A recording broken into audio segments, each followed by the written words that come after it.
கோவிலுக்கு வந்த விஜய் மாட்டிக்கிட்ட வெண்ணிலா. சாரதாவுக்கு புரிய வைக்கும் காவிரியின் பாசமலர்கள். விஜய் டிவியில் ஒளிபரப்பாகி வருகின்ற மகாநதி சீரியலில் விஜய் கோவிலுக்கு வந்து நிச்சயம் நம்மளை கல்யாணம் பண்ணிவார் என்ற நம்பிக்கையில் வெண்ணிலா கோவிலில் ஆர்ப்பாட்டம் பண்ணுகிறார். அதற்கேற்ற மாதிரி பத்திரிகையாளர்களை வரவழைத்து பசுபதி ராகவி, காவிரி குடும்பத்தை அசிங்கப்படுத்தும் விதமாக எல்லாத்துக்கும் காரணம் அவங்கதான் என்று மொத்த பழியையும் தூக்கி போடுகிறார்கள். இந்த நேரத்தில் விஜய் மற்றும் காவிரி இருவரும் பொருட்காட்சியிடத்தில் பேசிக் கொண்டிருந்த வீடியோ வைரலானது. ஒட்டி வெண்ணிலா சாகப் போகிறேன் என்று பிளாப்பியில் பண்ண ஆரம்பித்துவிட்டார். இதனால் பத்திரிகையாளர்கள் போலீசுக்கு தகவலை கொடுத்து போலீசையும் வரவைத்து விடுகிறார்கள். அவர்கள் வந்ததும் இதற்கெல்லாம் காரணமாக இருக்கும் விஜய் ஏன் இன்னும் வரவில்லை என்று விஜய்க்கு போன் பண்ணி கோவிலுக்கு வர வைக்கிறார்கள். போலீஸ் கூப்பிட்டதால் கோவிலுக்கு விஜய் வருகிறார். வந்ததும் வெண்ணிலாவின் மாமா விஜயை வெண்ணிலா கழுத்தில் தாலி கட்ட சொல்லுகிறார்.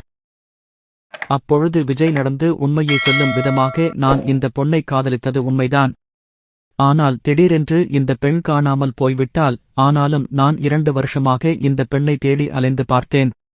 அப்பொழுது என்னுடைய தாத்தா பாட்டி எனக்கு கல்யாணம் பண்ணி வைக்க வேண்டுமென்று தீர்மானமாக இருந்ததால் நான் காவேரியை கல்யாணம் பண்ணிக்கொண்டு காதலிக்க ஆரம்பித்து விட்டேன் என்று தெளிவாக சொல்கிறார். ஆனால் வெண்ணிலா, நான் காணாமல் போகவில்லை, உன் சித்தப்பாதான் எங்களை விபத்துக்கு ஆளாகினார். அதனால் என்னுடைய ஞாபகமெல்லாம் மறந்து நான் இங்கே இருக்கேன் என்று தெரியாத அளவுக்கு இருந்தேன். இதனால் பாதிக்கப்பட்டது என்னுடைய குடும்பம்தான்.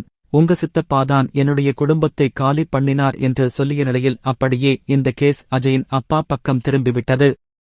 உடனே அஜய், அப்பா, இதிலிருந்து தப்பிப்பதற்காக எல்லாத்தையும் நான் விஜய் சொல்லித்தான் செய்தேன் என்று விஜய் மீது பழியை தூக்கி போட்டுவிட்டார். உடனே போலீஸ் விஜய் மற்றும் அஜயின் அப்பாவை விசாரிப்பதற்காக போலீஸ் ஸ்டேஷனுக்கு கூட்டிட்டு போய்விட்டார்கள். ஆகஸ்ட் மொத்தத்தில் வெண்ணிலா எதிர்பார்த்தபடி கல்யாணம் நடக்காமல் போய்விட்டது. இன்னொரு பக்கம் விஜய் மற்றும் காவிரி பொருட்காட்சியில் வைத்து பேசின வீடியோவை பார்த்த கங்கா மற்றும் யமுனா இருவரும் சேர்ந்து சாரதாவிடம் இவர்களை சேர்த்து வைத்து விடுமா, பிரிக்க வேண்டாம் என்று சிபாரிசு செய்கிறார்கள். இதில் கங்கா நல்லவிதமாக சொல்லியிருந்தாலும் யமுனாவை பொறுத்தவரை விஜய் காவேரி ஒன்று சேர்ந்து விட்டால் நவீன் நம்ம வழிக்கு வந்து விடுவார் என்ற சுயநலத்தினால் சாரதாவிடம் பேசுகிறார். அதனால் வெண்ணிலா பிரச்சனை முடிவானதும் சாரதா நிச்சயம் விஜய் மற்றும் காவிரி ஒன்று சேர்ந்து வாழ்வதற்கு எதிர்ப்பு தெரிவிக்க மாட்டார்.